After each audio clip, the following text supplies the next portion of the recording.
Las válvulas de purga son válvulas para retirar los sedimentos, ¿sí? Entonces, generalmente pues en las tuberías se va a meter de pronto, como estamos trayendo ya del desalinador alguna partícula, ¿cierto? En algún arreglo de la red se metieron partículas, eh, se van a empezar a sedimentar, ¿cierto? Entonces necesitamos sacarlas. Entonces en esos puntos se coloca la válvula de purga.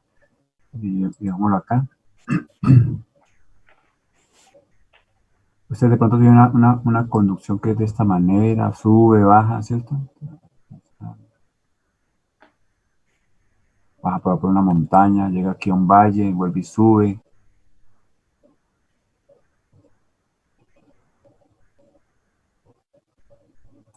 Entonces, en estos puntos bajos es donde generalmente se van a depositar los sedimentos, ¿cierto? Todos estos puntos bajos. Partículas ahí que pasaron por el desalinador o en algún arreglo de la tubería. Entonces, creo que, ¿en qué consiste una válvula de purga? Simplemente en colocar una derivación de la tubería y sobre esa derivación colocarle una válvula. La válvula se nomencla así con una X, ¿cierto? Y un círculo. Entonces, lo que yo hago es aquí permitir que el flujo salga por acá por la válvula y al salir arrastre todos estos sedimentos que están acá. ¿Sí? ¿Está claro la válvula de purga? Entonces se colocan en los puntos bajos de la tubería, que es donde se van a acumular esos sedimentos. ¿Estamos claros? Sí, señor. Sí, ¿No? señor. Bueno, gracias. Esa sería la válvula de purga. Bueno, dice que debe tener, es el diámetro que debe tener esa válvula de purga, más o menos un cuarto del diámetro principal. ¿Sí? Digamos, si tengo entonces 4 pulgadas, entonces un diámetro de 1 pulgada para establecer esa purga. ¿Sí? Más o menos. Aunque dice en los textos que el diámetro mínimo de esa válvula de purga debería ser 2 pulgadas. ¿No? Entonces las debo colocar en cada sitio bajo donde yo sepa que se van a, o sospeche que se van a acumular los sedimentos. ¿Cierto? Entonces coloco la válvula de purga. Profe, ¿cómo es el diámetro de esa válvula de purga? Pues dicen los textos que un cuarto del diámetro principal. ¿Sí? Pero diámetro mínimo 2, dice el texto de López Cuello. ¿Mm? Realmente, si usted tiene una conducción pequeña, pues obviamente va a colocar el mismo diámetro, ¿no? Si tiene una pequeña.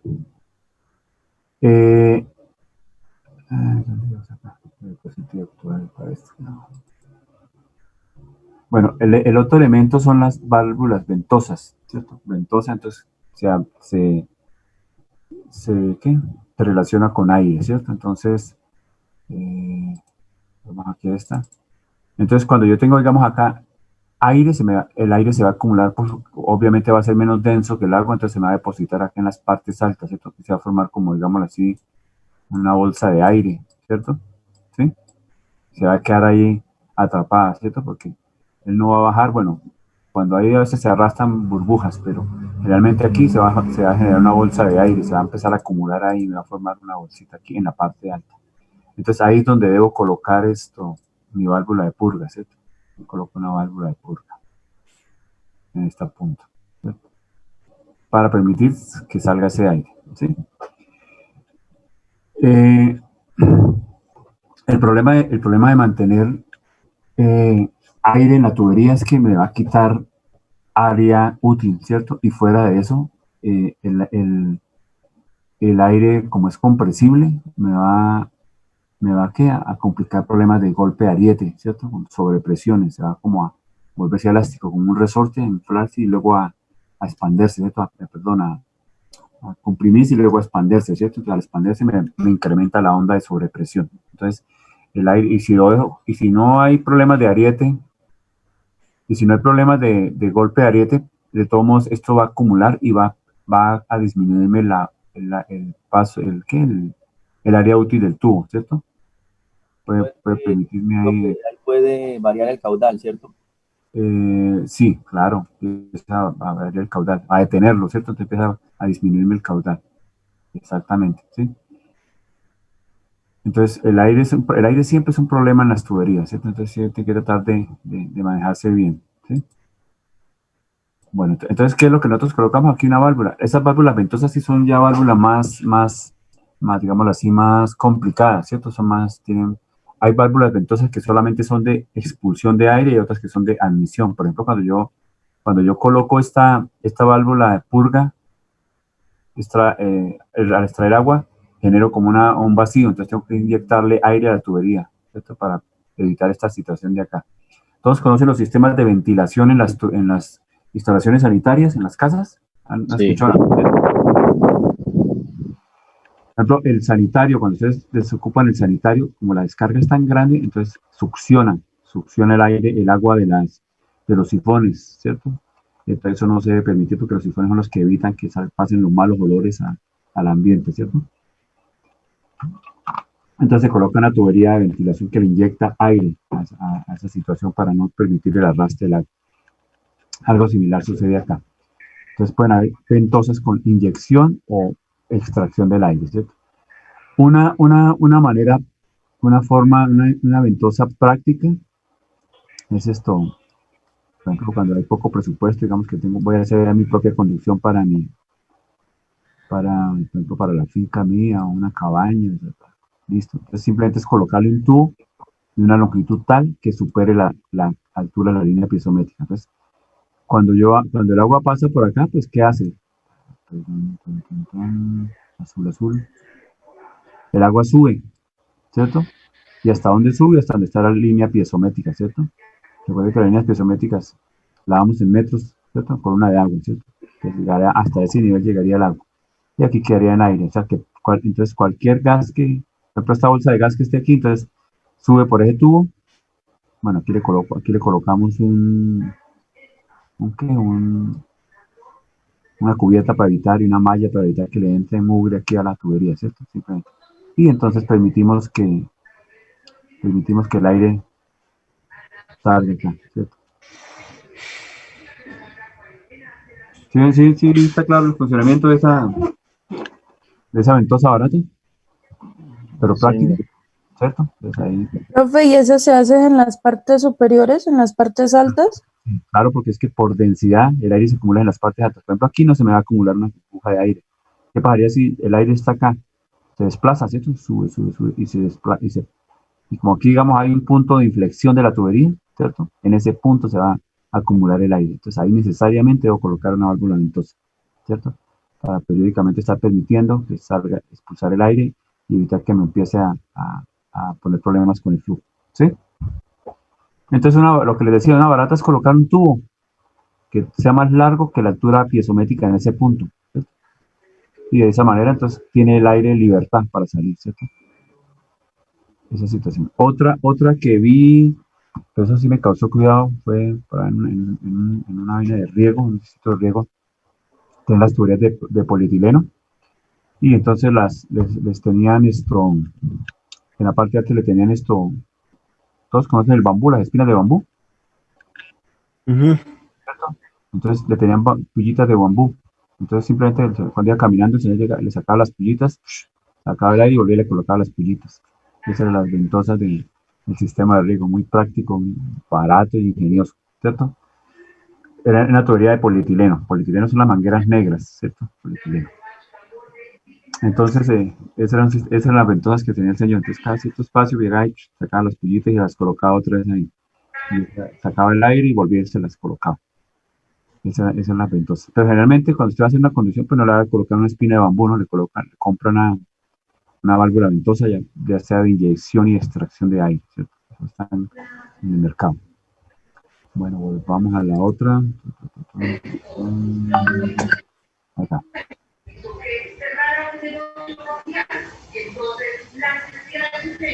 Norman, cierra el audio para que no interfiera con la bulla de acá. Norman. Listo. Bueno, esto.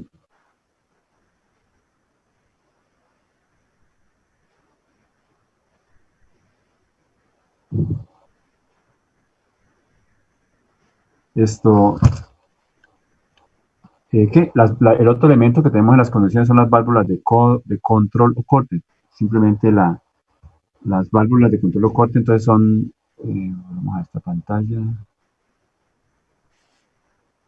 Simplemente es, por ejemplo, digamos, si aquí inicia, digamos que aquí está mi tanque donde arranca el desalinador, la salida del desalinador, aquí le coloco una válvula, ¿cierto? Y si por acá terminó, entonces acá le coloco otra válvula, ¿cierto? Son válvulas de corte. Esas válvulas de corte pueden ser eh, válvulas de compuerta o válvulas mariposa, ¿sí? Todos saben que es todos conocen las llaves de bola que hay en la casa, las que tienen la Sí, palanquita, ¿cierto? Bueno, hay otras que son, las válvulas de bola son las que con medio giro usted la cierra, ¿cierto? Que son de giro, de cierre rápido. Entonces esas son el equivalente a las válvulas mariposa para las conducciones, ¿cierto? Entonces se gira ya una pantalla y la va cerrando. Y las válvulas compuertas serían como las válvulas terminales, las válvulas que tienen en el lavadero, que le dan varias vuelticas, las llaves de jardín, por ejemplo. Esas serían las válvulas de compuerta, que tiene como una compuertica que baja, va bajando a medida que está cerrando y cierra totalmente el flujo. Esos son los dos tipos de válvulas de corte, ¿cierto? Las válvulas de corte deben colocarse, dice el RAS, que al inicio de la conducción, al final de la conducción y eh, cada 1000 metros, o sea, cada kilómetro debo tener una válvula una válvula de corte. Las válvulas de corte, ¿qué es lo que me hacen ahí? Digamos, por ejemplo, esas intermedias, sectorizarme, ¿cierto? Digamos, por ejemplo, si hay un daño por acá, entonces yo cierro por acá la válvula que estaba aquí, ¿cierto? Y evito que eh, digamos que el daño fue por acá, entonces evito que se me desocupe toda esta tubería, ¿cierto? Digamos, las conducciones son tuberías grandes, por ejemplo, digamos, un ejemplo, 10 pulgadas, 8 pulgadas, en longitudes de kilómetros, eso es un montón de agua, ¿cierto? Que no puedo perder ahí, ¿sí? Bueno, me disculpan ahí el matacho tan feo, porque con el ratón no puedo escribirlo, así de bien. Entonces, esa es la situación de las válvulas de corte. Entonces, cada kilómetro, al inicio y al final de la conducción.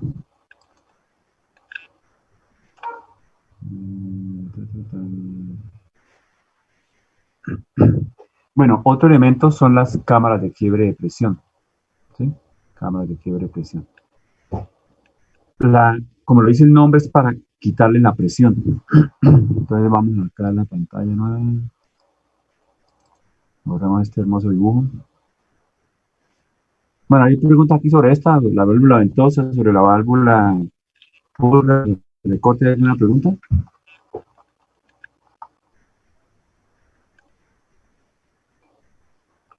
¿Se durmieron? No, profe. señor. Bueno, no están como el perro, ¿verdad? Con la lengua por fuera. A ver, borremos esta vaina, listo, borrador. Ya son las 8:00 y ya es hora que hayan despertado, posible. Bueno, entonces, digamos que tenemos una pendiente aquí muy grande, ¿cierto? Entonces, ustedes saben que en el flujo a presión, si yo empiezo a perder altura con la tubería, digamos, y mi tubería arranca por una montaña, pues a medida que yo voy bajando, la presión se me va acumulando, ¿cierto? Entonces, digamos, hay un momento en que ya la tubería no soporta esa presión. Entonces, ¿qué tengo que hacer? Una cámara de quiebre de presión, que es un tanque. Simplemente aquí dejo agua, que el agua salga acá, ¿cierto? Se deposita aquí en el tanque y nuevamente la meto aquí a la tubería y continúo el descenso, digámoslo así. ¿Sí? Entonces, Pero ese tanque va tapado. sí, tapadito, claro, eso no puede ir así, es que por pereza, venga, le dibujo la tapita, no Profe, una pregunta. tengamos problemas. Dígame. Que usted estaba hablando con lo de las válvulas de corte, pensé que tenía que ver algo la cámara de presión ahí en ese sentido. Por ejemplo, cuando usted dice que se daña más adelante, que se puede cerrar y no se desperdicia el flujo, pero esa presión del agua no puede agrietar la tubería al Claro, cerrar. claro. Es que a lo largo de su tubería de tener cámaras de quiebre de presión, si su presión supera la presión de trabajo de la tubería, la presión que está diseñada la tubería. cada tubería está diseñada para una presión, ¿cierto? Digamos, por ejemplo, 200 PSI, perdón, 200 metros columna de agua, que es lo que manejamos acá. Bueno, todo tiene sus equivalentes en las diferentes, ¿qué? Unidades. Pero aquí lo que manejamos es metros columna de agua. Entonces, digamos, esta tubería soporta 200 metros columna de agua y digamos acá ya hay una columna de agua de 250 metros, necesariamente aquí tengo que colocar una cámara de quiebre de presión porque aquí, si no hago eso, aquí la presión va a ser mayor que la presión de trabajo de la tubería y me la va a estallar. ¿Sí? ¿Sí, Catherine? Sí, profe, ya. Sí, entonces, ¿qué hago aquí? Entonces coloco la cámara de quiebre de presión. ¿Qué es la cámara? ¿Por qué se llama quiebre de presión? Porque la presión que tiene acumulada la tubería la libero y aquí quedo a presión atmosférica, ¿cierto? Aquí le puse una tapita, pero esto no es un tanque que esté presurizado, entonces está a presión atmosférica, entonces ya toda la presión que traía y la velocidad que traía el agua se pierde. Digamos que realmente aquí la energía queda otra vez aquí solamente con la energía potencial que queda aquí en la cota de este tanquecito y arranca de nuevo. Entonces aquí ya las presiones empiezan a acumularse aquí para abajo, no, ya pierde toda la presión que trae de acá, ¿sí? Entonces de esa manera protejo toda esta zona acá de la tubería, evito que se me rompa, ¿cierto? Eso necesariamente se hace en conducciones largas para evitar esa situación, ¿sí? ¿Qué otra pregunta? Profe, ¿esa cámara de qué dimensiones es? Las dimensiones, no sé si depende de cada caudal, depende del caudal. Realmente eso trae aquí una pantalla, una pantallita acá para recibir, para que se vea el chorro y luego se entrega acá. ¿Mm? Y flotadores para cierre, etcétera. Eso tiene un montón de vitaminicos ahí. Pero es un tanque. ¿Pero qué? Pero realmente es un tanquecito ahí en concreto, ¿cierto? Con su tapita, y listo. Para poder liberar toda esa presión. Las dimensiones dependen de cada caudal. Por ejemplo, un caudal así pequeño, por ejemplo, puede ser una tacajita de 50 por 50, 60 por 60, algo así, ¿sí? Profe, pero digamos, si la tubería es de diferente material, el tanque puede seguir siendo de concreto, igual puede seguir soportando esa presión que soportaría la tubería. Claro, es que póngale cuidado, es que cuando usted, está buena la pregunta porque sirve para aclarar conceptos. ¿Ya? Cuando el agua sale de la tubería, ya no tiene la presión que traía, simplemente que se descarga aquí, ¿cierto? Descarga acá. ¿Qué pasa aquí con la presión? Ya no hay. Apenas sale el tubo, la presión se liberó. ¿Qué le queda ahí? Pura velocidad, ¿cierto? Pura velocidad. Porque ya el chorro, ya se libera un chorro a presión atmosférica, entonces ya no hay presión, ¿cierto? Entonces, ¿qué convierte toda esa energía en pura velocidad que tiene acá, ¿cierto? Entonces, toda la energía, queda con la energía cinética que trae. Y la energía cinética se disipa acá en este pozo, ¿cierto? O sea que el pozo no va a estar expuesto a ninguna presión. Ah, ok, profe. Si yo lo sello, ¿cierto? Si yo lo sello y le pongo aquí, me he dicho, empaques de caucho, lo atornillo, le hemos dicho cero filtración, eso quedaría como un balón. Ahí sí tendríamos problemas porque estoy manteniendo la misma presión que trae la tubería. Simplemente quedaría aquí como un depósito grande ahí, pero lleno, a presión, ¿cierto? Que me variaría la velocidad y me causaría ahí como cambios en el flujo, pero la presión la estaría acumulando porque no estoy liberando la presión atmosférica. Pero en este caso es un tanque abierto, entonces está a presión atmosférica, sí. Pero no le he dejado la tapita para que no me enredaran. Pero necesariamente yo le coloco una tapita, ¿cierto? Pero la tapita es solo para cubrir el... Para protegerlo de la contaminación, eso no va presurizado, ¿cierto? Es presión atmosférica, ¿cierto? Eso está a presión atmosférica. ¿Sí? ¿Claro todos? Listo, profe. Profe, la velocidad ahí cuando llega a ese tanque va a disminuir. Claro. O sea, la velocidad aquí, ¿qué me causa la velocidad? Es, digamos, sucedería como las ecuaciones de chorro, ¿cierto?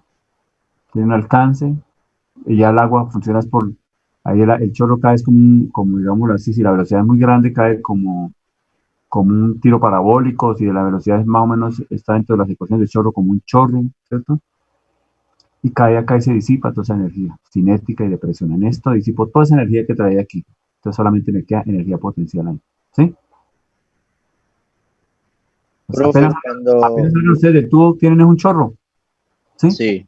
Y el chorro cae acá, y cuando cae el agua pues, se disipa y queda el agua ya, digámoslo así, con energía cinética cero, digámoslo así. Y aquí vuelve. Profe, ¿cada cuánto es conveniente poner esos tanques? ¿Eso es para distancias muy largas, profe? No. Bueno, claro. Para pendientes muy Va más grandes. relacionado con pendiente, ¿no? Ahora ya que está buena la pregunta, que eso refleja que están perdidos. La ubicación de estas cámaras de quiebre de presión tienen que ver es con la altura, con la presión que lleva el flujo, ¿cierto? Por ejemplo, si mi presión acá de esta tubería es 200 metros columna de agua y aquí ya llevo 250, 210 metros, ahí ya debo colocar una cámara de quiebre de presión porque se me va a dañar la tubería. Cuando hablamos de 210 estoy hablando de presión, no de distancias horizontales. ¿Sí me hago entender? Listo, sí, señor. Con presiones estáticas. Bueno, es que más adelante hablamos de toda la cuestión de estática, presión dinámica, presión estática, ¿cierto? Pero la presión estática en este punto, ¿cierto? Entonces, tiene que tener en cuenta, bueno, que aquí ya vamos a hablar de estática, vamos a dibujarle aquí una rayita, aquí un momentico, aquí como para colorcito aquí ambiental, Esta es mi línea de presión, ¿cierto? Digamos ahí. Entonces, esta columna acá de agua sobre este punto de la tubería ya mide 201 metros y mi tubería soporta 200. Ahí ya tengo que colocar la cámara de quiebre de presión porque por acá abajo ya van a haber 200 y pico, 250, 300 metros. Toda esta parte de la tubería se me va a estallar, ¿cierto? Se me va a deformar, no va a soportar esa presión. Entonces, pum, coloco aquí mi cámara de quiebre de presión, ¿cierto? Entonces, toda esta presión se pierde. Ahora, ¿dónde quedará mi línea? Mi línea ahora va a quedar acá, ¿cierto? Donde está el nivel del agua ahí.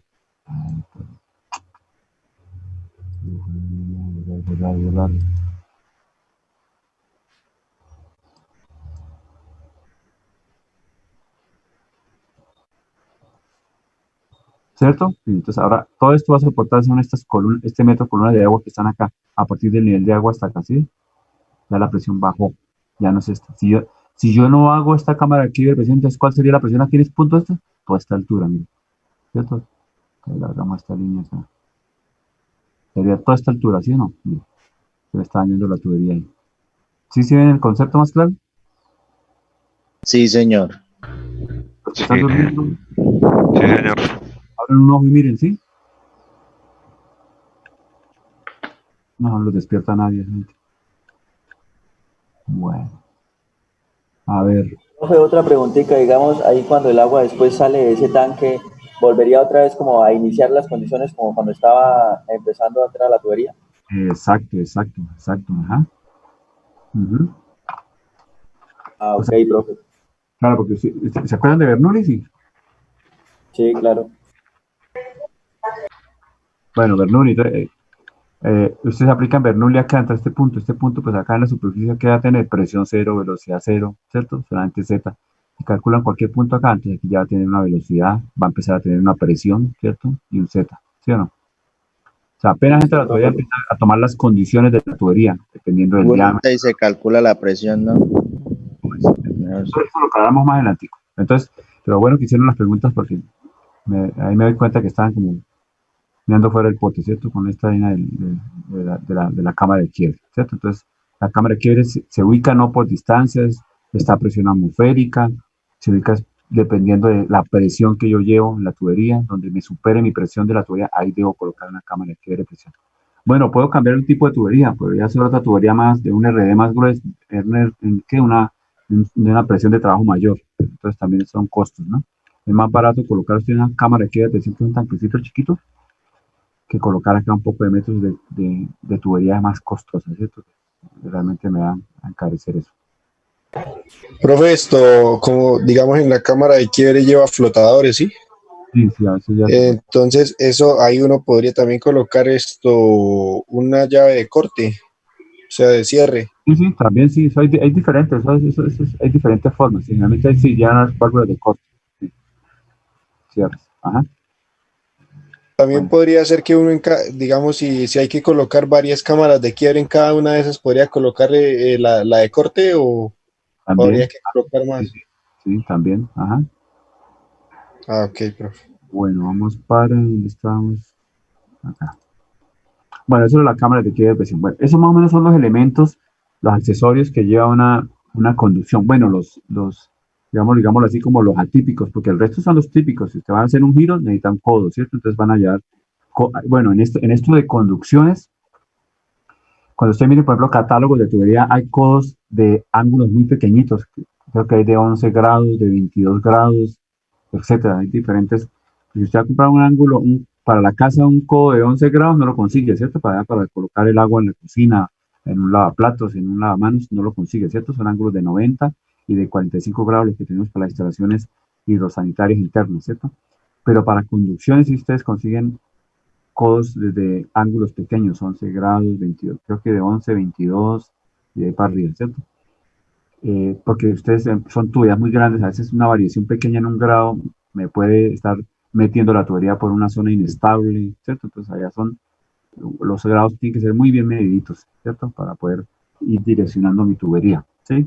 Entonces hay muchos ángulos, muchos codos. Fuera de eso hay codos, hay gastes, reducciones, etcétera, todos los accesorios, ¿cierto?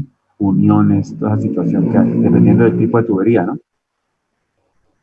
Bueno, eso sería lo que son los accesorios más o menos típicos que nosotros tenemos ¿qué? En una conducción, ¿cierto? Ahora vamos a hablar aquí de las clases de tuberías, pero entonces ya queda menos de un minuto, entonces voy a ¿qué? A iniciar nuevamente la reunión. ¿Listo? Listo, profe. Listo, profe. Listo, profe. Bueno, profe. Para los que están durmiendo, despiértense para que vuelvan a meterse. No, ¿cuál es durmiendo?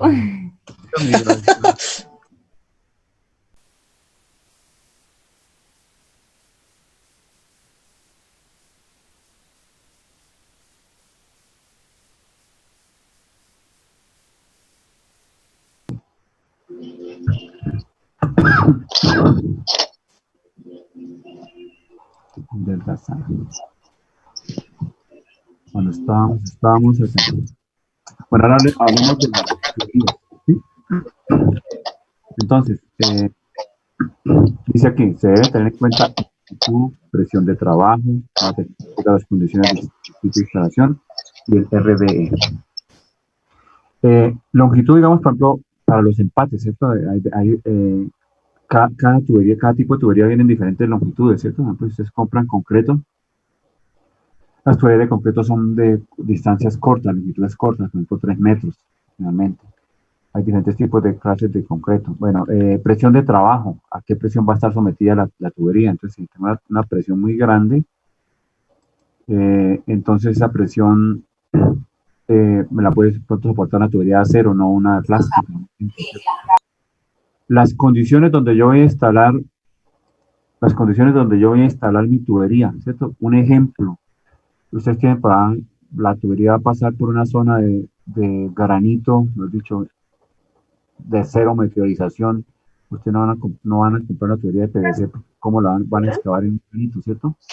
Lo pueden hacer, el costo sería inmenso. Entonces, ¿qué hacen ahí? Me toca una tubería metálica, una tubería de acero anclada sobre la roca, con eso pasa esa zona de suelo, ¿sí?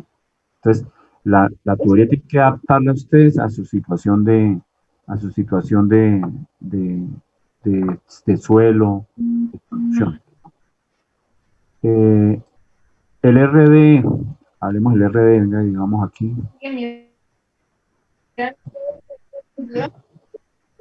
Sí, le dejo por ahí y si escribe bien no me avise. No, por ahí. Bueno, entonces tenemos acá un tubo, otro tubito. Yo creo que para caminar. ¿Lo necesito bien? Adriana, ¿puede apagar el audio, por favor?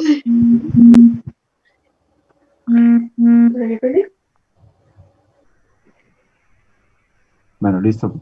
Bueno, entonces mire, tenemos un tubo aquí que tiene ¿qué? Necesito que con esta otra, perdón.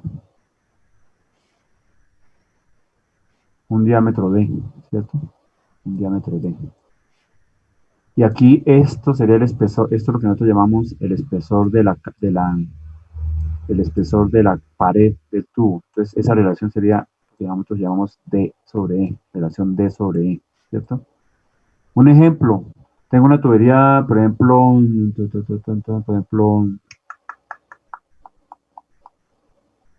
por ejemplo, de 2 pulgadas. 2 pulgadas son como 50 milímetros, ¿cierto? Es un diámetro de 50 milímetros. Y la pared, digamos que esta pared me mide 5 milímetros de grueso. Entonces el RD de esa pared, de esa tubería va a ser, ¿qué? 10, ¿cierto? ¿Sí? Pero de pronto tengo la misma tubería, 50, pero el espesor de esa lámina, por ejemplo, es, 2 milímetros de esa pared. Entonces mi RD va a ser 25, ¿cierto? Entonces, ¿qué pasa? Mire, las RD pequeñitas son las que tienen los espesores de pared más grandes. Y cuando usted tiene un espesor grande de pared, va a soportar mayores presiones, va a tener menor deformación. O sea que los RD pequeños son las tuberías más costosas y las que soportan mayor presión. Las tuberías con RD grandes son las tuberías que tienen paredes delgadas y soportan menos presión. Si se han fijado en eso, digamos, cuando compran un tubito para la casa, si hacen algún arreglo en la casa, ¿ayudan a algo, no? ¿O solamente comen? O solamente duermen, perdón. No, profe, no tiene mucha idea de eso. Andrés, ¿te ha ayudado a la casa si hacer un arreglito para con un tubo, no? Claro. Juan Diego también. Sí, pero no le presté atención a eso. Pues bueno, para la próxima, fíjense, cuando compren un tubito de media, hay unos que creo que hay RD 13, RD 9. Esos son los que vienen semipesado y pesado, ¿no, profe? Más o menos. Categoría así. Exacto. Entonces aquí cuando en cuestión sí, profe, acá los compré uno así, liviano, semipesado y pesado. Entonces, un liviano sería más o menos algo como este, ¿cierto? Un RD 25, uno pesado, 10. Y cuando ustedes miren, fíjense bien en la sección del tubo, el tubito que dice pesado, entonces la pared es gruesa, ¿cierto? Y el que dice liviano, la pared es delgadita, simplemente eso. Entonces, estas son las relaciones, RDE. Y en las tuberías es muy importante eso, porque entre más pequeño sea el RDE, mayor presión de trabajo va a soportar esa tubería. Pueden tenerlo en cuenta para cuando elijan sus tuberías para hacer sus conducciones.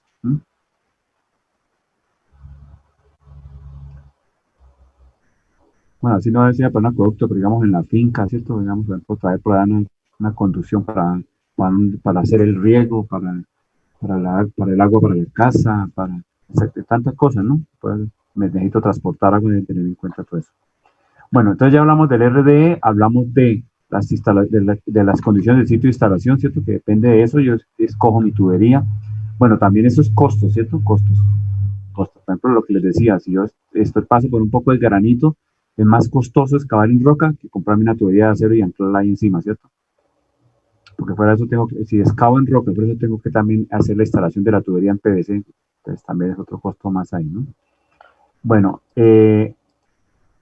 otras clases, hay diferentes tipos de tubería. Ahora, actualmente hay muchos tipos de tubería. En tiempos anteriores, generalmente casi todas las tuberías eran de hierro, ¿cierto? Hierro dúctil. ¿Cuál es el otro? El acero, ¿cierto? Recuerden que el acero es hierro, pero con aleaciones, ¿cierto? Con carbono, con manganeso, con un montón hay un montón de aleaciones dependiendo del tipo de acero que yo quiero elegir, ¿cierto? Pero entonces va a tener hierro, ¿cierto? Como parte conformante de él. Entonces, digamos, aquí tengo mi tubería de acero o de hierro dúctil, la que sea. Entonces, las tuberías de hierro, de acero, dicen que tienen más o menos una vida útil de 50 años, ¿cierto? 50, más o menos. Eso, la vida útil de una tubería también depende de las condiciones donde yo coloque esa tubería. Si yo coloco la tubería de hierro dúctil, por ejemplo, en una zona pantanosa, con suelos agresivos, ácidos, entonces esa tubería va a empezar a corroerse. Recuerden que el hierro es muy afín con el oxígeno a formar óxidos de hierro, ¿cierto? Y a degradarse rápidamente, ¿cierto? Pues es que nos toca pintar todas las puertas ya con anticorrosivos para evitar que empiecen a corroerse y a degradarse el hierro, ¿cierto? Las tuberías van a estar expuestas a eso, dependiendo del sitio donde yo la instale. Va a minorarse o alargarse su vida útil. Otro problema de estas tuberías que tienen hierro es las incrustaciones. ¿Se han escuchado las incrustaciones? Sí, señor. No, ¿Sí? yo no, profe. Yo tampoco. ¿No? Incrustaciones. A mí les pasan incrustaciones, a ustedes les puede pasar cuando comen, por ejemplo, mucha sal, mucha grasita, mucho pastelito, entonces le salen incrustaciones la en la tubería. vesícula y en el riñón, ¿cierto? Son unas piedritas que deforman, ¿sí? Sí, profe, son como unas que se pegan ahí en la tubería o empiezan ahí a generar como... Exacto. Mira, entonces, el agua, generalmente, el agua, Claudia, Señor, está sonando ahí como ruido. no. Hay como un ruido, pensé que era usted. Bueno, mire, entonces, vea, entonces el agua no es pura, ¿cierto? El agua pura, recuerden que el agua pura es el agua destilada, ¿cierto? El agua esa que se usa para las baterías, ¿qué más? Para diluir, por ejemplo, allá en el carro, por ejemplo, para diluir el refrigerante, cosas así, ¿cierto? Pero esa agua destilada usted no la puede comer, perdón, no la puede tomar, disculpen el lapsus brutus, no la puede tomar. ¿Por qué? Porque por ósmosis genera un desbalance de minerales en su cuerpo, ¿cierto? Usted empieza a perder los minerales para equilibrar esa agua que no tiene ni un mineral. Generalmente el agua dice agua mineral, ¿por qué? Porque trae disueltos iones, ¿cierto? Ella trae, por ejemplo, calcio, manganeso, potasio, un montón de iones disueltos, ¿cierto? Por ejemplo, las calizas, ¿no? Las calizas son rocas muy degradables fácilmente con el agua empieza a absorber los iones y a soltarlos, ¿cierto? A llevárselos. ¿Y qué pasa con el agua cuando encuentra la tubería? Entonces eso empieza a reaccionar con la tubería y empieza a depositarse y a formar aquí una capa, ¿cierto? Alrededor del tubo, ¿sí? Una costra, ¿cierto? Y se va formando algo así, ¿cierto? Todos conocen las tuberías de hierro galvanizado, eso que venden los niples, por ejemplo, para colocar la ducha. ¿Los han visto? Sí. Sí, profe. Sí, profe. Eso se usa mucho, los niples galvanizados, por ejemplo, para conexiones, por ejemplo, para el gas, ¿cierto? El gas se usa con tuberías de hierro galvanizado. Esas tuberías se usaban mucho antiguamente para las instalaciones hidráulicas de las viviendas. El problema de esas tuberías es que había que hacerle roscas, mandarlos cortar allá has dicho, eso era un mierdero, perdón la palabra, hacer una instalación, un arreglito en la casa con esas tuberías. Gracias a Dios apareció el PVC y facilito, usted en un momentico hace un arreglo, ¿cierto? Entonces, todas esas tuberías, si ustedes llegan a cortar una tubería vieja de esas, van a encontrar una capa así, ¿cierto? Entonces, ¿eso qué le va a hacer? Mire, le va a disminuir el área de flujo, y fuera eso le va a incrementar la rugosidad, ¿cierto? Ostensiblemente. Eso va a disminuir muchísimo. Mire, caso personal, nosotros tenemos una casita allá en Villa del Rosario, todos conocen, ¿sabe? Villa del Rosario es más allá de Cúcuta, yendo hacia Venezuela, donde está el centro histórico. Claro, Sí, profe. señor. Bueno, ahí hay una urbanización que en esas urbanizaciones no llega agua del acueducto. Entonces, ¿qué es lo que se hace allá? Hay pozos subterráneos y el agua se saca y se entrega por bombeo a las casas, ¿cierto? Y cada casa tiene sus tanques allá, tanques de almacenamiento y nosotros con bombas distribuimos a las casas. Allá tenemos tenemos que tuberías de PVC. Y allá el problema es que tenemos las incrustaciones generalmente se presentan más que todo, lo más susceptibles son las tuberías de hierro, ¿cierto? Pero para que sepan, allá también nos pasa eso, la tubería de PVC y cuando va, el tubo forma una costra así, pero bien simétrica. Es que aquí no me quedó concéntrico, pero ¿qué? Pero forma una costra concéntrica de puro, parece que eso es como calcio, porque es toda blanca, ¿sí? Calcio, en el PVC. Allá nos toca, digamos, es para que lo tengan en cuenta, nos toca, por ejemplo, cada 3 meses usar ácido nítrico para poder destapar las tuberías. Unas tuberías que se dejaron, no se les hizo mantenimiento porque no estamos constante allá, se taponaron y nos tocó colocar tuberías externas, ancladas a los muros y luego adornarlas de alguna manera con canaletas, ya para que se vieran bonitas, para poder establecer los flujos porque se taparon todas las tuberías, a pesar de ser de PVC, ¿cierto? Generalmente cuando ustedes tienen, por ejemplo, incrustaciones, bueno, a manera informativa, cuando tienen incrustaciones, pues ahí ustedes pueden hacer ¿cómo se llama eso? Una celda eléctrica, ¿cierto? Antes de meter el agua a la bomba, ¿cierto? Antes de que succione la bomba. Y donde es como, digamos, como unos ánodos donde las partículas se pegan ahí, ¿cierto? Y queda libre el agua con una carga eléctrica, le quito los iones al agua para que no pasen por la tubería y se peguen en la tubería, ¿sí? Entonces, este es el problema grande de estas tuberías de acero, ¿cierto? Y de hierro. Y les digo que PVC también le sucede esa situación. Profe, pero eso no depende como de acuerdo al suelo donde usted está haciendo el puntillo. ¿Dónde está haciendo qué? El puntillo, lo que usted dice, perforación de aguas subterráneas. Lo que pasa es que mi papá maneja muchos puntillos, él tiene 3 puntillos, ¿sí? Ah, le llaman puntillos. Claro, claro. Bueno, sí, para el llano se le llama puntillo, sí, pero en ese caso mi papá la maneja con tuberías PVC, sí, pero ahí en ese caso no se presenta lo que usted dice, sino que lo único que de pronto es que el agua sale es como calichosa, como con una capita amarillita así por encima. Ah, ya, ya, ya. ¿Y qué Por el profundidad, hierro que tiene. qué profundidad tiene el pozo, Caterine? ¿Cómo, profe? ¿Qué profundidad tiene? 6, 7 Lo que pasa es que él los maneja diferentes porque tiene 2 en la casa, uno donde le surte agua el ganado a la sabana y otro que tiene en la sabana para otro ganado que tiene en la sabana. El que está en la sabana, ese tiene una profundidad como de 6, 7 metros más o menos. Ah, siempre.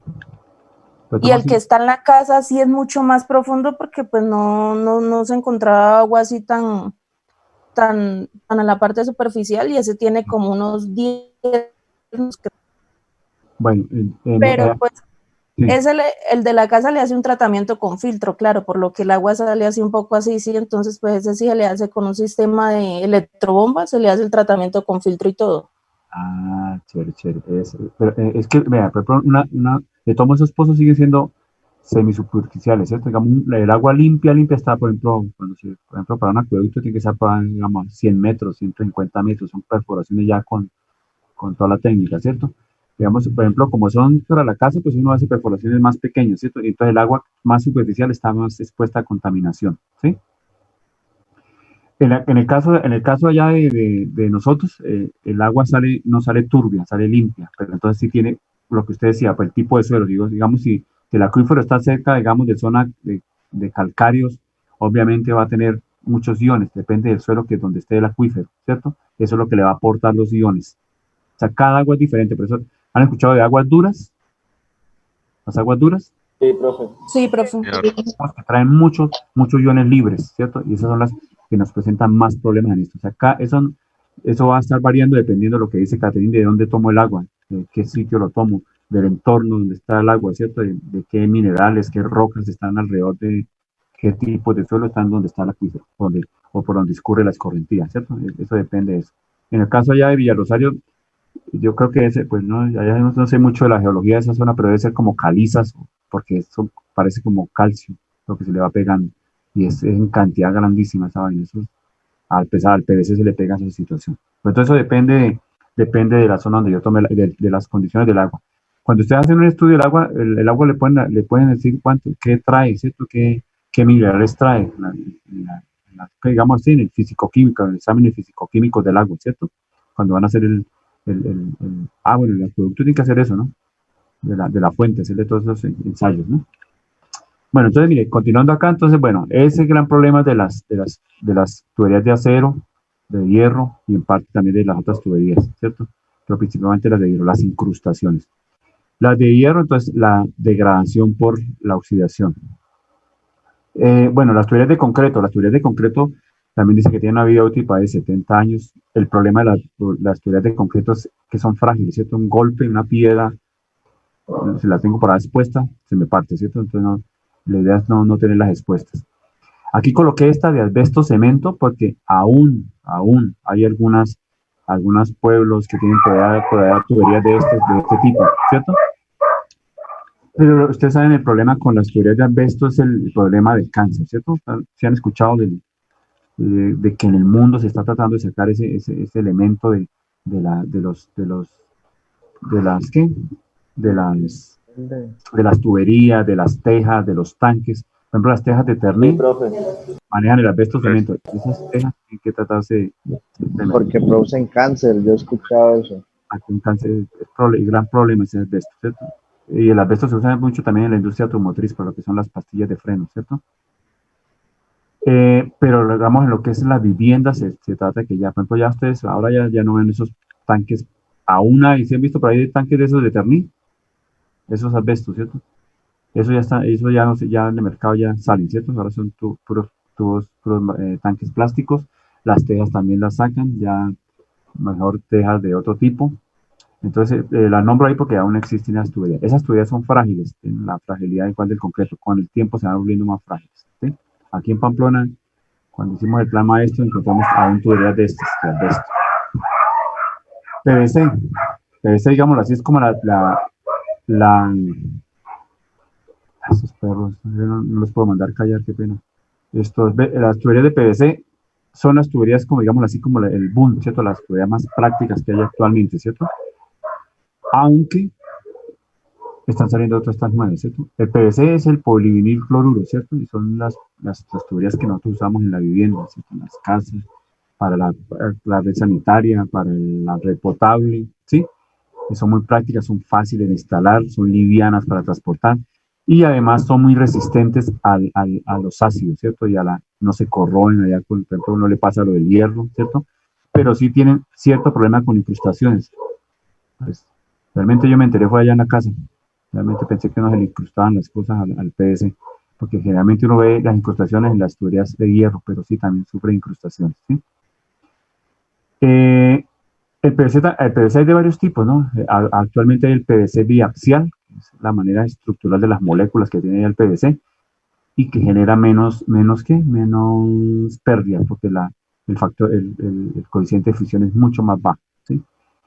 Esta tubería polietileno de alta densidad, porque hay polietileno de baja densidad y polietileno de alta densidad. Baja densidad generalmente se usa en las tuberías de riego, esas mangueritas de riego, ¿cierto? Pero el polietileno de alta densidad sí lo usamos en redes de acueductos, ¿sí? Lo mismo tiene las mismas ventajas bueno, desventaja de gran parte de las tuberías plásticas es la cristalización. ¿Todos saben qué es la cristalización? Está muy bien, Sí, señor. ¿Sí? ¿Todos? No, profe. ¿Están durmiendo? ¿Abran el ojo? ¿Sí? Magda, ¿Soler se durmió? No, estoy aquí. ¿Quién está durmiendo? Wilmer Monroy.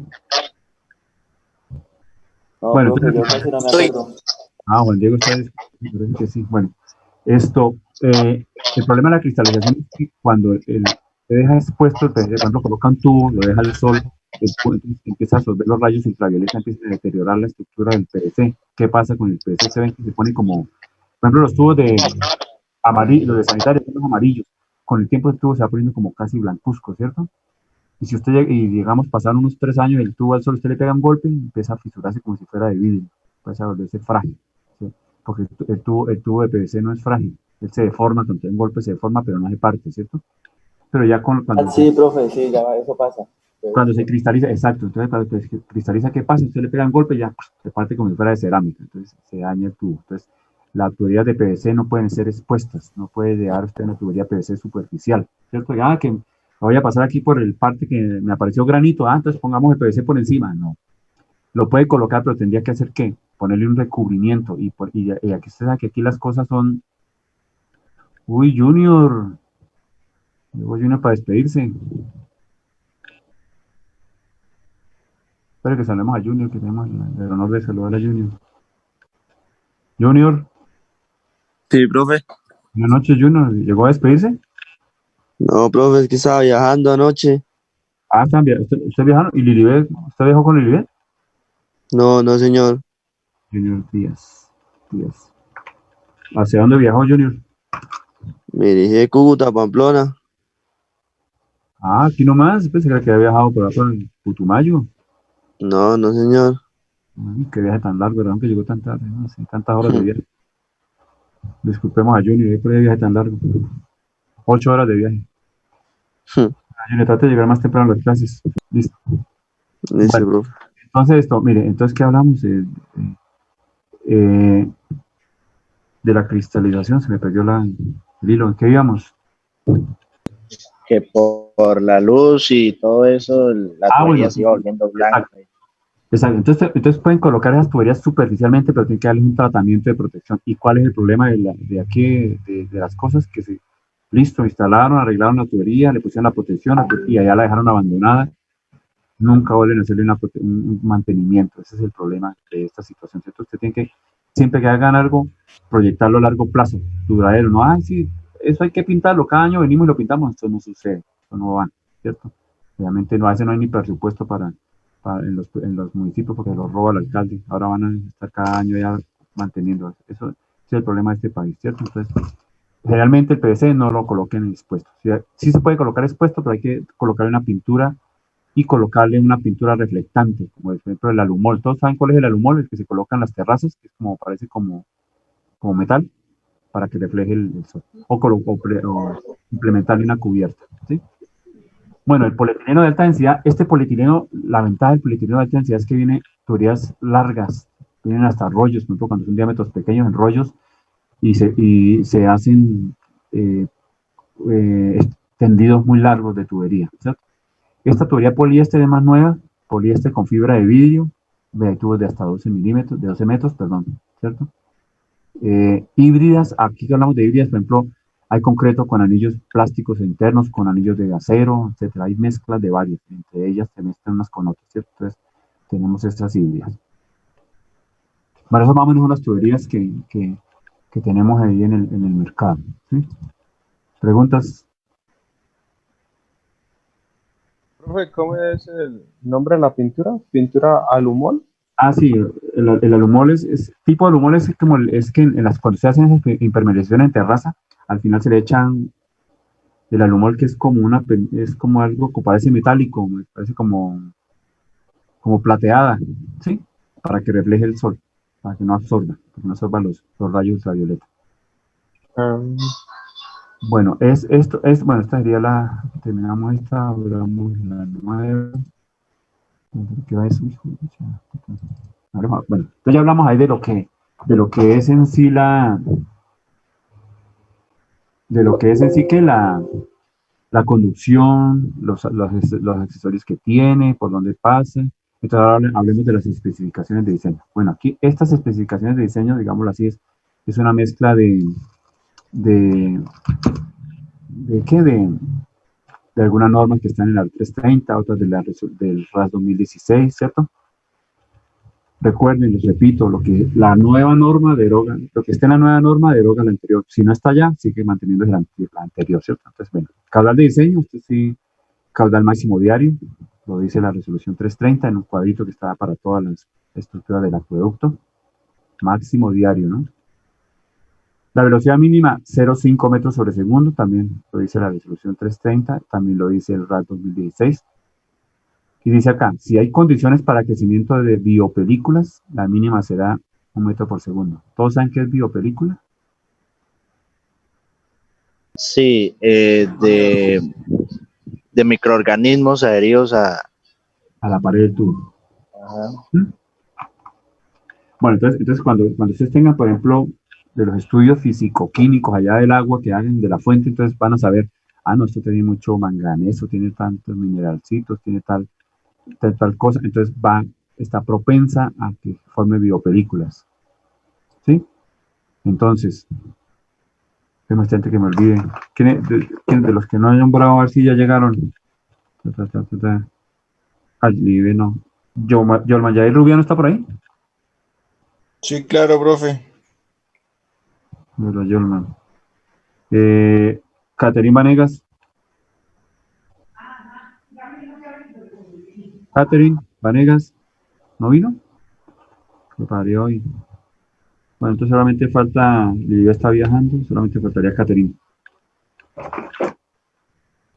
Listo, bueno. Uy, se va a acabar esto ya otra vez. No puede ser. Bueno, entonces esto, ¿qué? Caudal de diseño 0, sí, caudal máximo diario. Bueno, la biopelícula. Entonces, si usted tiene tendencia que saben que su agua, por su estudio físico-químico, va a formar biopelículas, le exigen que su velocidad mínima sea 1 metro por segundo para evitar esos depósitos en las paredes y que se me forme esa biopelícula, ¿sí? Presión dinámica mínima en los puntos elevados, 5 metros columna de agua, ¿sí? Según resolución 330 de 2017. Esa es la mínima piezométrica que yo debo tener sobre, digámoslo así, sobre la posición de la tubería, ¿cierto? La presión mínima, presión dinámica, perdón. ¿Está claro ese concepto acá? Sí, señor. ¿Sí? Listo. Presión máxima, la soportada por la tubería. Entonces, por ejemplo, ustedes compran ya una tubería de PVC, bueno, soporta 200 metros columna de agua, listo, esa es la máxima que yo puedo meter en mi acueducto. porque es la que soporta la tubería, ¿cierto? Otra especificación que dice es que puntos para mediciones piezométricas al inicio, al final de la conducción, ¿sí? Debo colocar esos puntos, y cada 1500 metros, que de pronto la conducción es muy larga, entonces cada 1500 metros debo colocar 2 sitios para poder medir esa piezométrica, cómo está ahí. También lo debo hacer después de las derivaciones y antes y después de las válvulas. Bueno, la presión de diseño. Esta está relacionada obviamente con esta, ¿no? ¿Cierto? Mi presión de diseño me dio 180. ¿Cuánto soporta la tubería? 200. Está muy bien, ¿cierto? Es más o menos el planteamiento que se deben hacer ustedes ahí. Dice así, presión de diseño, la mayor entre la estática y la sobrepresión por golpe de ariete. Recuerden que cuando más adelante hablaremos algo del golpe de ariete, que es como cuando ustedes se chocan van caminando y se chocan contra un poste, ¿cierto? El movimiento se convierte en presión sobre el poste, ¿cierto? Sí, más o menos esa es la idea, ¿cierto? Rompe el poste. La nariz se les aplasta contra el poste, ¿cierto? Pues estaba ahí chateando, no vieron el poste y ¡pum! ¿Cierto? Esa presión ahí en la nariz contra el poste, ¿cierto? Por el movimiento cinético se paró en seco ahí contra el poste y ¡pum! Se convirtió en una presión. Eso le sucede a las tuberías, ¿sí? Entonces, vea, para la estática se multiplica por factor de seguridad 1.1, esto acá que no veo, si es por gravedad, ¿sí? O 1.3 si es bombeo. O sea, la presión que yo tenga, por ejemplo, me dio 200. Pero es una condición por gravedad. Entonces 200 por 1.1, lo que me dio ahí. El bombeo, 200 por 1.3. Entonces esa sería la presión de diseño, ¿cierto? La sobrepresión por golpe de ariete, sí, no, la que listo. Esa presión entonces la comparo con la presión que soporta la tubería. Ese es mi planteamiento. Profundidad mínima a cota clave de 0,8 para tubería flexible. Entonces, si tengo una tubería de PVC, cuando venga ya por la montaña enterrándola, la tengo que enterrar a 80 centímetros a cota clave, ¿cierto? Si tengo una tubería rígida, por ejemplo, de concreto, entonces la entierro a 0,45 mínimo a cota clave para tuberías rígidas. Y eso serían las especificaciones de diseño. Bueno, ¿a cuánto queda tiempo? Bueno, 6 minutos, alcanzamos a hablar acá. Bueno, ahora hablemos del diseño hidráulico de la tubería. Ahora sí es la parte, digamos, de diseñar, ¿cierto? Nosotros, ¿qué es lo que cómo vamos a diseñar esto? Escribir. Lo que nosotros vamos a plantear, digamos, vamos a tener aquí una tubería, una conducción. Entonces, aquí en este punto 1 y aquí en este punto 2, ¿cierto? En este punto 1 voy a tener una energía 1, ¿cierto? Y aquí en este punto 2 voy a tener una energía 2. ¿Sí? Y en todo momento lo que voy a hacer es la conservación de la energía. Entonces, ¿qué voy a hacer? Los balances de energía. Entonces, ¿qué voy a hacer entre los dos puntos? Energía 1, ¿qué va a ser igual? A la energía 2, ¿cierto? Más las pérdidas, o sea, que nosotros lo llamamos HF, obviamente pérdidas totales, ¿cierto? Desde 1 hasta 2. ¿Sí? ¿Estamos claros en el planteamiento? En sus múltiples cursos de hidráulica, yo creo que vieron eso, ¿cierto? Todo eso lo ven, ¿cierto? Sí, profe. Sí, bueno, entonces hago un planteamiento de energía. Entonces, claro, mi energía 1, obviamente mi flujo, ¿mi flujo dónde va? Mi flujo va en esta dirección, ¿cierto? El flujo siempre, recuerden que en física todo movimiento va de mayor energía a menor energía, ¿cierto? De mayor energía a menor energía.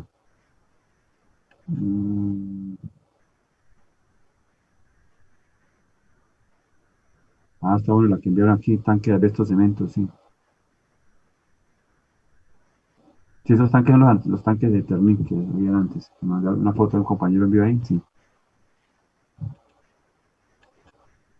Bueno, entonces, bueno, listo, la energía como la energía en un flujo a presión, ¿qué ecuación me da la energía en un flujo a presión? ¿Cuál ecuación? ¿De quién? ¿Conocen el autor? Mani? ¿Quién? ¿Mani? No. Recuerden que Mani no es una ecuación de energía, Mani es una ecuación de flujo, de velocidad, ¿cierto? Como calculo la velocidad en un flujo libre, ¿cierto? La energía la da la ecuación de Bernoulli, ¿lo conocen? ¿Se han tomado con él? Sí, presiones, velocidades y alturas. Bueno, Bernoulli, un man berraco que hizo toda esta vaina, es lo que maneja, mejor dicho, lo fluido, vea. P sobre gamma más Y eso que no está en cuarentena. Queremos esto. Velocidad. Démosle lo de Dos veces la gravedad. Velocidad al cuadrado sobre 2G Sobre dos veces la gravedad por la altura Z. más Z, que es la altura. ¿cierto? Entonces, eso es lo que me da la energía en cualquier punto, ¿cierto?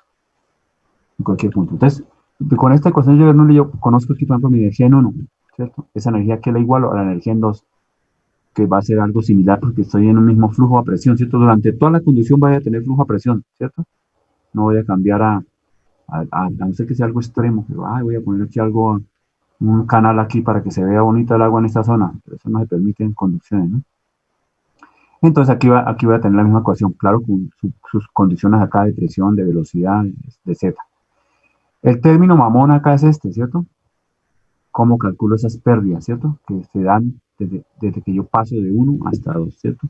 Cualquier movimiento ustedes generan pérdidas, ¿cierto? Si ustedes, por ejemplo, salen a trotar, ¿cierto? Cuando salen a trotar van llenos de energía, ¿cierto? Trotaron 2 horas ya, a las 2 horas ya los tantos kilómetros que avanzaron, pues ya están sin energía, ya están más flacos, ya débiles, porque gastaron la energía que llevaban, ¿cierto? Si voy en el carro, entonces arranco como Junior, que arrancó de Cúcuta, ¿cierto? Anoche, entonces con el tanque lleno de gasolina, tantas horas llegó aquí, con menos gasolina, gastó energía, ¿cierto? O sea, el combustible, la energía que él gastó ahí, ¿cierto? Para hacer el desplazamiento. El flujo aquí también hace lo mismo. De esta energía que tenía en E1, ¿qué hace?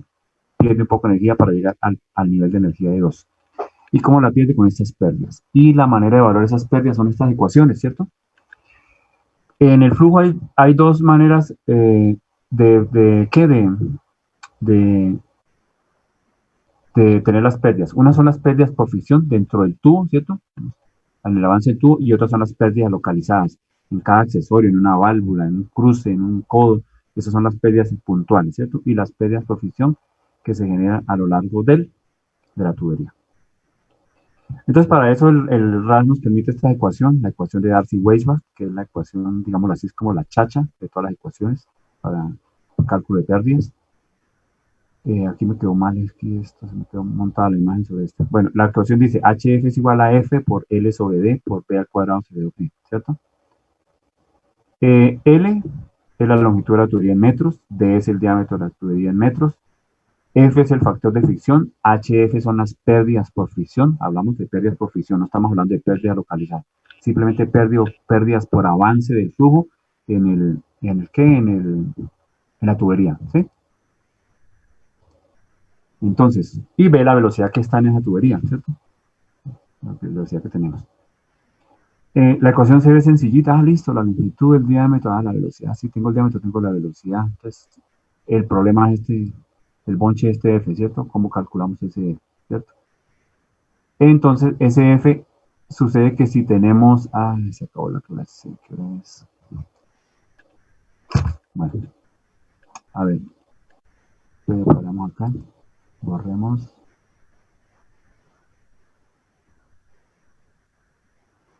Borremos esto.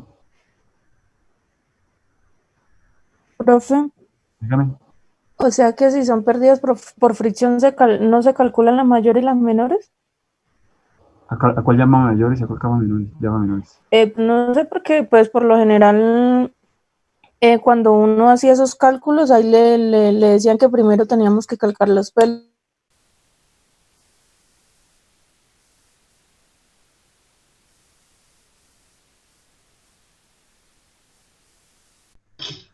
¿A quién es? ¿Quién es? Pedro Castañeda. Pedro Castañeda. Duván Fajardo, Inge. Duván Fajardo. Luz Paulo. Luz Paulo, ¿dónde está Luz Paulo? ¿Para dónde fue? Ya, aquí está. ¿Listo? Entonces compartimos aquí pantalla. ¿Dónde estábamos? ¿Dónde siempre se hace?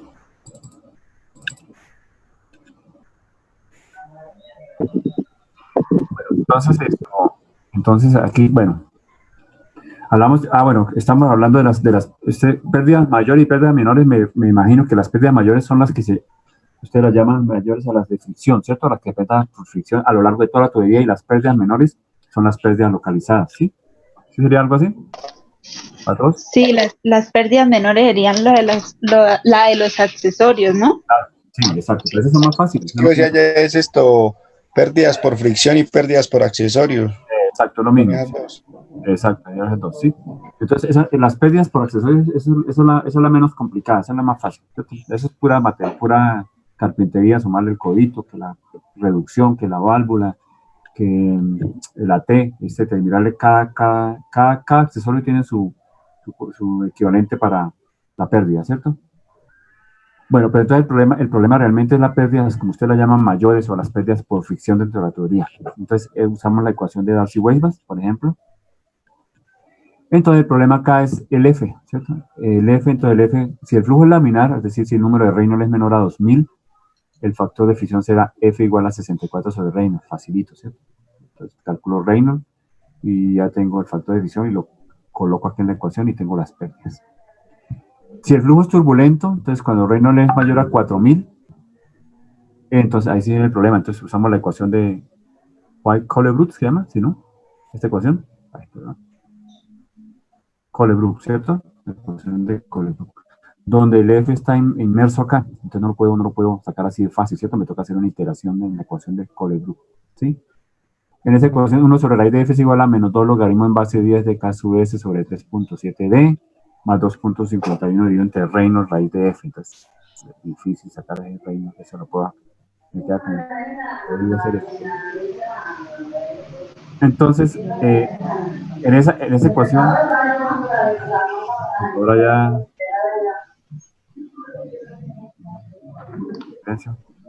¿listo?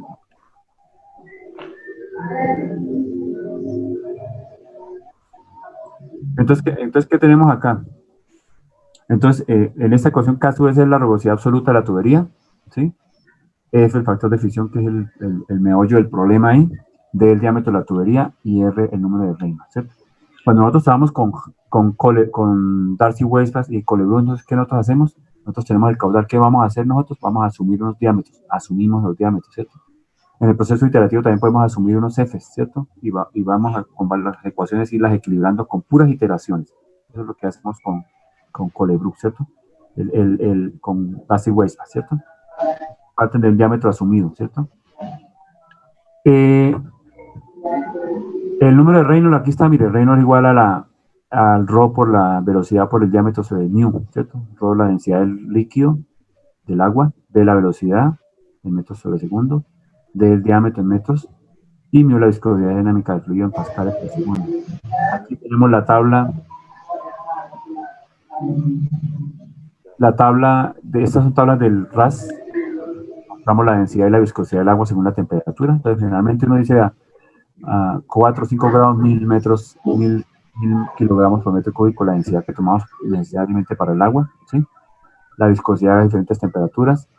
Aquí la rugosidad para diferentes tipos, la rugosidad absoluta del caso S para diferentes tipos de tuberías. Ya para allá. ¿Aló? Que es el valor que vamos a meter acá, ¿cierto? Entonces sería la ecuación de Darcy-Weisbach, la ecuación de Darcy-Weisbach con la ecuación de Colebrook para calcular el F. Recuerden que el F también está el diagrama de Moody, hay varias formas para poder leer ese factor de fricción, ¿cierto?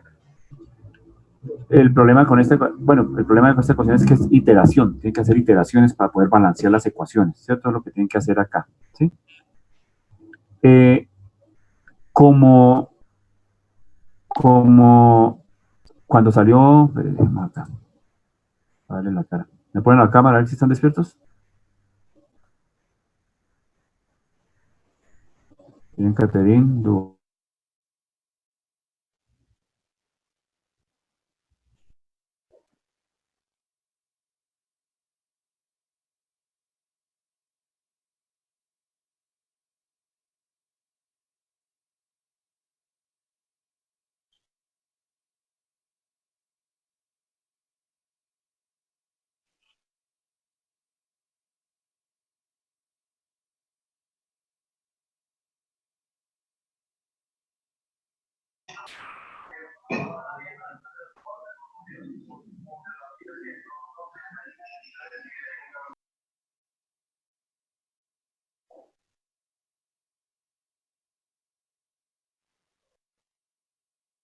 ver, es que me cayó la mesa. Ahora sí lo veo.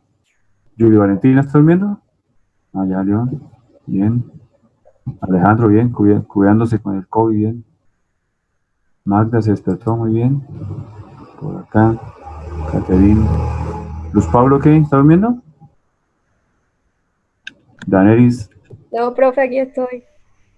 Pero la foto. Bueno. Bueno, chicos. Bueno, entonces mire, ya que estamos ahí hablando, mire, cuando apareció Darcy Weisbach, Darcy Weisbach la ecuación más poderosa, digámoslo así, más exacta. Pero como es complicada hacer iteraciones, cuando salió Darcy Weisbach, no veían los computadores que tenemos ahora, ¿cierto? Entonces, hacer esa vaina a mano era un despelote, mejor dicho, que gastaban tiempo para hacer una sola iteración, imagínense. Es mamón ahora que nosotros tenemos todas las herramientas, en ese entonces era muy difícil. Entonces, por eso apareció Hazen-Williams, que es una ecuación, digamos, Hazen-Williams la ecuación como más popular por su facilidad de aplicación, ¿cierto? Por su facilidad de aplicación. No es tan exacta como la de Darcy Weisbach, pero es aplicable dependiendo teniendo, digamos, por ejemplo, los parámetros que bueno, voy a compartir aquí la pantalla. ¿Dónde está? ¿Está? Esta es la ecuación de Hazen-Williams, Q igual a 0,2785 por C, por D a la 263 por J a la 0,54. Esta ecuación de diámetro es despejando simplemente de esa ecuación. Se las hice ahí porque de pronto se enredan con el despeje, ¿no? Q igual, todo esto lo paso a dividir allá, Q, la C, la J, y para despejar el diámetro, pues elevo a la 1 sobre 263, ¿cierto? Para que me vaya el exponente. Q es el caudal del diámetro, J la pérdida de carga unitaria y C el coeficiente de rugosidad de Hazen, que por ejemplo para PVC 150. Entonces esta ecuación es más directa, usted no tiene que hacer todas las iteraciones que toca hacer con Darcy Weisbach, ¿cierto? Sino que es simplemente más rápida. Por eso esta ecuación se volvió muy popular y actualmente se usa, la permite el RAS, la permite la resolución 330, la usan los programas de acueductos, como por ejemplo como de panel, como el WaterCat, etcétera. Todos esos usan esa ecuación y usan la de Darcy Weisbach. O sea, es una ecuación muy práctica y no necesito hacer iteraciones para poderla calcular. Entonces en esa ecuación, pues esta J es la pérdida unitaria. En esta ecuación, entonces, digamos qué pérdida de energía, de energía tengo yo por cada metro de longitud de tubería que yo voy avanzando en el flujo. A eso significa esa pérdida de carga unitaria, ¿sí? Bueno, muchachos, dejemos ahí que ya tengo mucha hambre, desde las 6 en clase. Y en la próxima clase, entonces, continuamos. Si no tengo las notas para el jueves, entonces continuamos con esto de la conducción. ¿Listo? Qué pena haberlos despertado. Una pregunta. Listo, señor. ¿Pregunta quién? ¿Profe, las diapositivas las sube ahorita o después? Ahorita más tarde las subo. Si no me escribe para acordarme, es que se me olvida. Bueno, listo, profe. Listo, profe, muchas gracias. Bueno, chao. Hermano. Listo, profe, Que tenga buena tarde. Buena tarde.